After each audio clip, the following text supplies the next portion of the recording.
Hallo kykers en welkom by vandag se episode van Erongo Talk.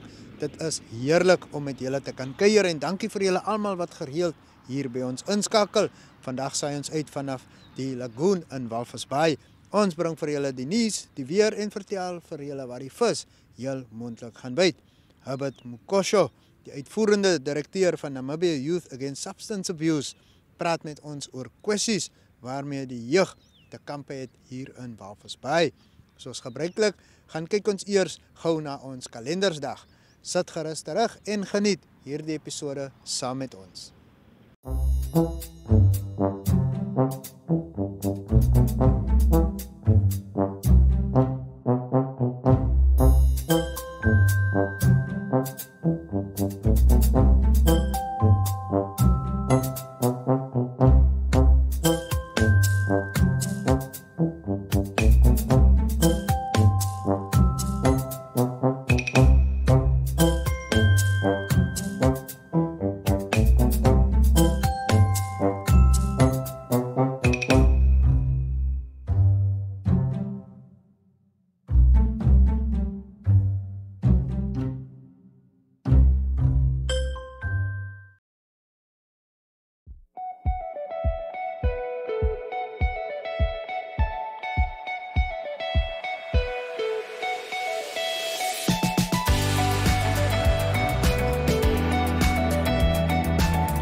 To another exciting episode of Erongo Talk. Hier is die weer en vertel ook vir julle waar die vis heel moontlik gaan byt.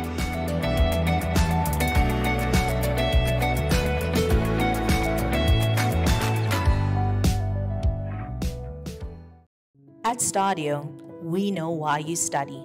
We see your courage. We understand your ambition. We see you push forward even when it's challenging. We see you moving in the direction of your dreams across that stage. And that's why we make higher education accessible and affordable. Today, start something your future self will be proud of. Become part of our new vision in higher education.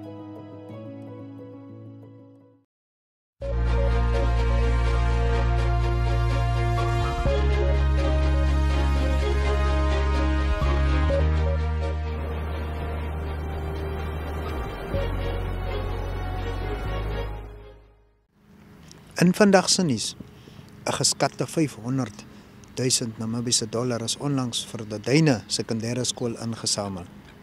Die skool het 'n gala-diner aangebied en die minister van Visserye en Marine Hulpbronne, Terry Klasen, as die skool se beskermheer voorgestel. Ons het besluit om Klasen hierdie eer te betoon omdat hy alumnus en voormalige onderwyser by die skool is. Ons is deeglik bewus daarvan dat Klasen baie passievol is oor onderwys. Sy uitstekende reputasie en onwrikbare toewyding tot onderwys en bydraes tot die samelewing maak van hom 'n voorbeeldige rolmodel vir ons personeel en leerders, het Jonas van Wyk, die departementshoof by die Duine, gesê. Klasen, 'n voormalige houtwerkonderwyser by die skool, het die taak aanvaar. Hy het gesê hy voel baie bevoorreg om terug te keer na die skool waar hy 'n leerder was en waar hy baie jare gelede as 'n geleentheid gekry het om as 'n ambag as 'n jong onderwyser te kon beoefen. Vars van die college af en gretig om die wêreld te verander. Van Wyk het bygevoeg dat daar as beskermheer van die minister verwag word om 'n deurslaggewende rol in die groei en ontwikkeling van die skool te speel. Kry gerus 'n koppie van die Republikein, Namibian Sun of Algemene Zeitung of gaan kyk na die volledige berig op ons webwerf www.erongo.com.na. En nog nuus. Planne om die 2023 uitgawe van die Hentiesfees aan te bied, wat 'n groot finansiële inspuiting vir die dorp beskou word, is goed op die dreef. Karel Achenbach, lid van die reëlingskomitee, het verduidelik die idee om 'n fees aan te bied is geïnisieer deur 'n groep Henties sakepersoonlikhede wat besef het dat besighede geneig is om 'n bietjie stadig besigheid te doen in Junie, Julie en in Augustus.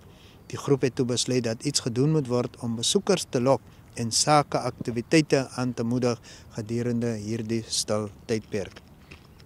Daar was toe tot die slotsom gekom om 'n nuwe winsgewende fees te reël. Niemand op die reëlingskomitee ontvang enige geld nie. Die fondse wat gegenereer word gekanaliseer om topgehalte te verseker, dis nou kunstenaars vir opkomende feeste. Sonder ondervinding of fondse, maar met groot entoesiasme het die Henties Bay fees tot stand gekom. Die toerismevereniging en die hele gemeenskap het bymekaar gekom en gesorg dat die eerste fees 'n reuse sukses was. Alles het goed verloop. Die fees is goed bygewoon en goeie terugvoering is verkry. Daar is ook 'n paar idees vir die komende fees ontvang wat in ag geneem is en die reëlingskomitee is baie opgewonde oor hierdie geleentheid. Daar is reeds 30 aansoeke vir stalletjies ontvang van uitstallers en daar word verwag dat hierdie getal aansienlik sal groei met die sperdatum wat nader kruip. Besoek gerus ons webwerf by www.erongo.com.na vir meer oor hierdie fees se verrigtinge. En dan ten slotte, ten spyte van 'n afname in misdaad in die Erongo-streek, het die polisie toenemende kommer oor veediefstal en veral in die gebiede van Otsimbingwe, Okombaye, Omaruru en Omachete uitgespreek.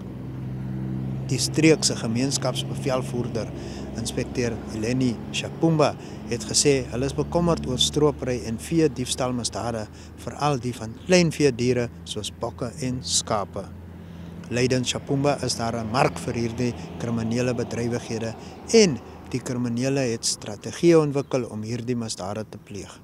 Hy het bygevoeg dat sommige van die mense wat hierdie misdade pleeg verkies om duur motors te gebruik om opsporing te vermy. Jy sien 'n persoon wat sy of haar Amarok bestuur en neem aan dat hulle 'n wetsgehoorsame burger is, net om anders uit te vind. Die misdadigers maak gebruik van diermotors om te verberg dat hulle gesteelde voorraad vervoer, het Shapumba gesê. En daarmee kom ons aan die einde van vandag se nuus. Gaan besoek gerus ons webwerf by www.erongo.com.na vir meer nuus uit die streek, die land en ook die res van die wêreld.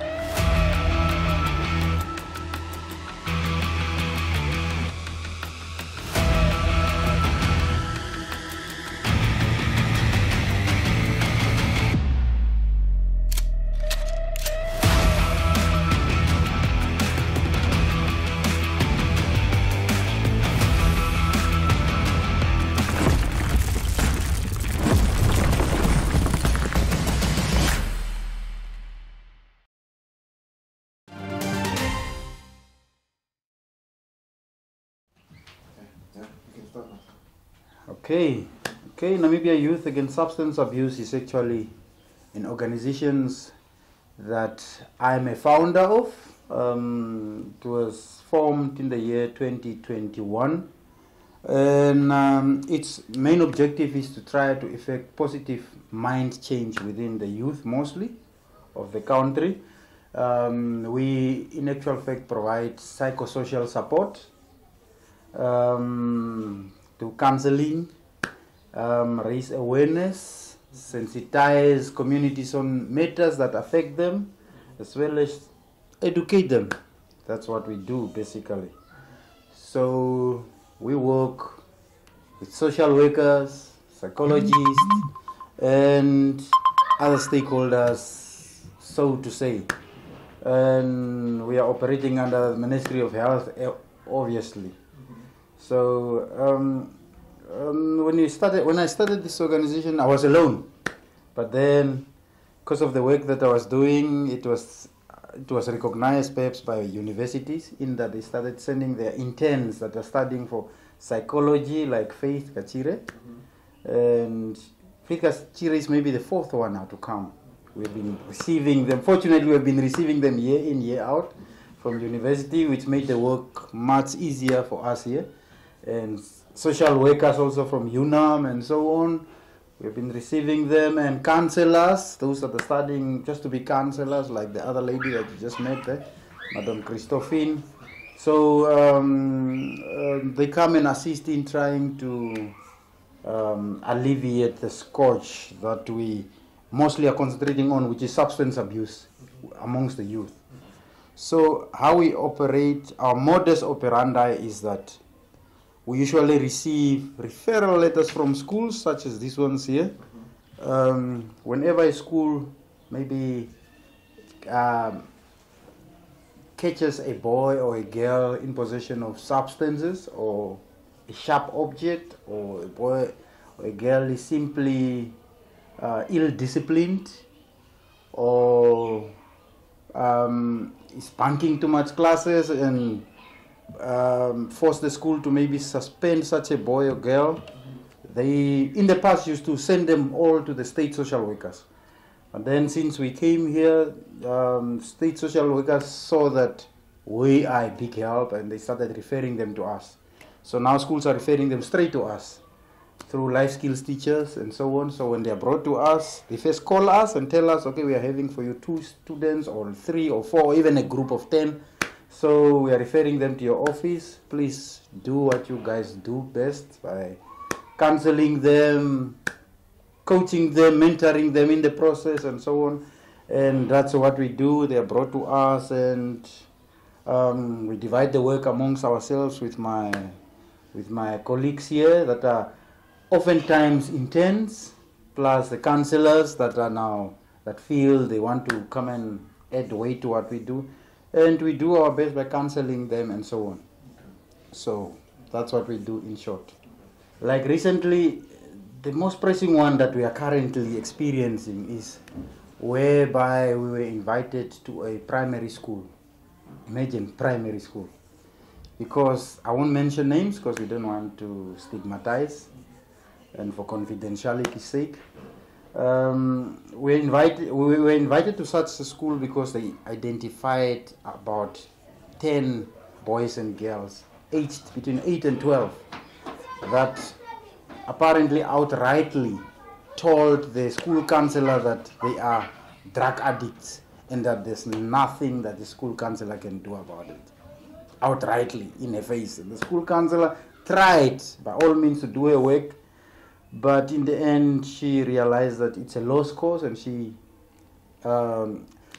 sought for assistance, and apparently one of the board members reminded her that, okay, why not NAYASA? Take these kids to NAYASA. NAYASA will help you a lot. And that's how we came on board with my colleagues, and we've been going there to that school on a weekly basis, sometimes twice or once, and we are accorded a place where we sit with them. We divide ourselves amongst the groups and we listen to the kids. What we do is we try to ask questions that will bring about the enlightenment for us to understand the situation that they are going through. And through that, we've come to realize that it's actually the environment that our kids are living in that makes it probable for kids to go on that path. Like what we've come to realize is that these kids, after school, when they're at home, they are bored. They have nothing to do. And as a result, they stand on the gates watching how elders who are coming in their streets, standing at the houses of the merchants. Merchants are now the people that are selling drugs, and doing their thing, smoking and whatnot. And after smoking, they throw the leftovers now in the streets and so on. And these kids, because of curiosity, that's how they started apparently. They would then go and pick up these stones that were thrown onto the floor and pick up and unwrap the papers and take the contents of it, and they would then go to, like, at a stadium or soccer place, a place that's secluded. They would sit and try to make those dolls the way how they see the elders do it, and they start to test. First time around they were coughing, but next time they're not coughing anymore, and they realize later apparently after school they just want to, it's like they're being pulled to it, to go and look for it, not knowing that that's actually addiction. That's how addiction starts. You can't live without it. They feel they can't just stay away from it. And as a result, that's how they became addicted, and later on they brought their addiction to schools. That's how they were caught by the school and ended up at the school, at the school counselor's office. But then they realized that the school counselor was just like kind of just rebuking them, what they're doing, not really trying to understand them exactly and talk to them as it's supposed to be, for you to understand how you can end up helping them. And that really pains one to see that an 8-year-old, even girls, girl also is affected, as well as boys that are 11, 12. The way how they talk about it, it's like it's a norm. It's nothing. It's just something that can. It's just something normal that can be used by kids, and that really pains us. So those type of things are the things now that lead to the society that we are living in today. That leads to when they are growing up, they become so rebellious, starting from home to schools, and later on they are expelled from schools, and they come to see that life is too hard for them and end up trying even to commit suicide because they are simply not being kind of accepted in the society. Those type of things are what leads to that. Yes. That's it. Yeah.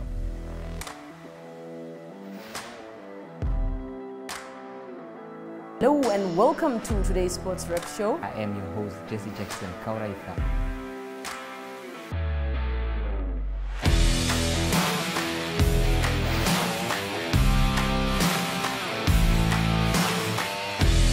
In replay, Namibia, who had won the toss for the first time on this tour. Good day everyone, time for international sports news, starting off with tennis news, both on the WTA for women's and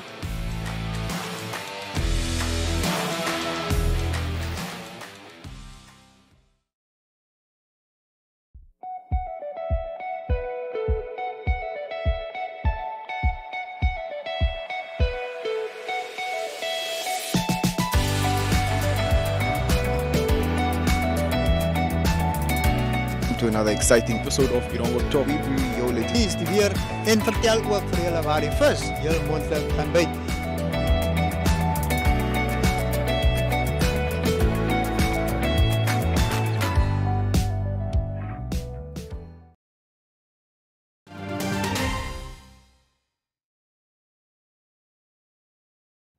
And now for your fishing report. Another cold weekend greeted the anglers with the third inter-club angling competition held from mile 32 towards the desalination plant over a stretch of nearly 10 kilometers. Although it is predominantly sharks that are targeted at such competitions, it was the big cop that took some lucky anglers' bait. It may sound as if it was easy, but to the contrary, with the fishing being super tough and only 63 anglers managing to land some fish out of the 220 competitors. The big cop, some of them over 20 kilograms, came in to feed in a small area. That's some massive fish, and catching them definitely put a smile on some faces and made the cold weather more tolerable. The top three anglers were Warren Duisel of Penyon Angling Club with a weight of 25 kilograms, followed by Flippy Shepers from Walvis Bay Angling Club with a weight of 25.7 kilograms in second position, and Grant Knight from Penguin Angling Club with a weight of 22.4 kilograms in third position. The top three teams were Penguin Angling Club with a weight of 104 kilograms, Seagulls Angling Club followed in second position with a weight of 64.4 kilograms, and Mako Angling Club finished in third position with a weight of 33.4 kilograms. Henning Du Plessis of Atlantic Angling Club caught the biggest cop. His catch weighed 21.8 kilograms. Flippy Skippers of Walvis Bay Angling Club reeled in the biggest shark. The fish had a weight of 25.2 kilograms. The anglers that are fishing socially in different areas did quite well and caught a lot of galjoen. The Zela Wreck area produced some decent amounts of fish, as well as further north at the St. Noe area where galjoen took the anglers' bait. When looking for galjoen, try the rough water with lots of breaking waves. They simply love those areas. The Stiambras catches were few this past week, but this can quickly change.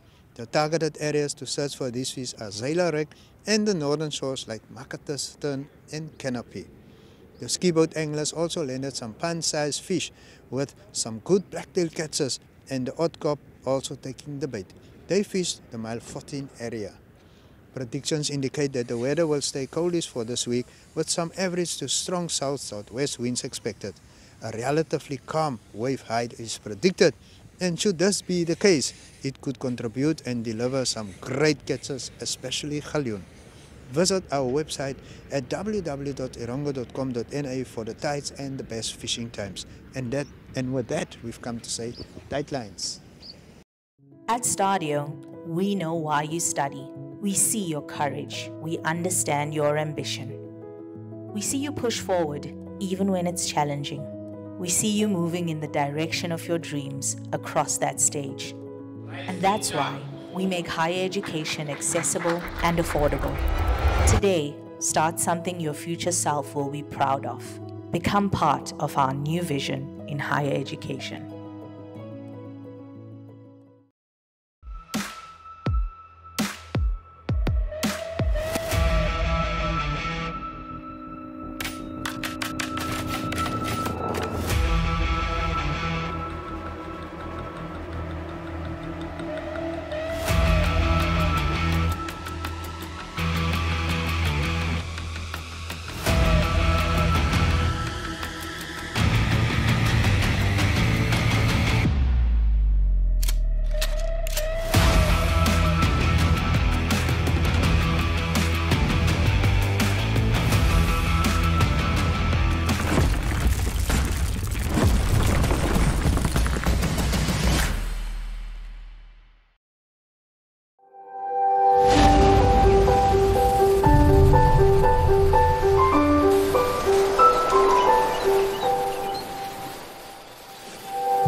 To another exciting episode of Erongo Talk.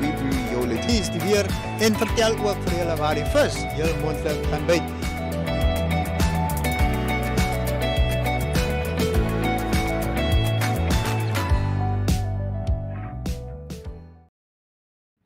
Kykers, dit het alweer tyd geword om te groet. Onthou ons is dagliks om 12:30 op DStv kanaal 285 of GoTV kanaal 25 te sien. Julle kan ook 'n groot verskeidenheid van programme op ons NMH aanlyn TV-kanaal 1up2.com geniet. Kry toegang tot meer nuus en ander stories uit die streek by ons webwerf www.erongo.com.na. Volg ons gerus op Facebook en raak deel van ons aanlyn familie. Vir uw advertentiebehoeftes, kontak ons by erongotalk@synergy.com.na of stuur vir ons 'n WhatsApp of Telegram na 0811700040. En met dit groet ons dan eers.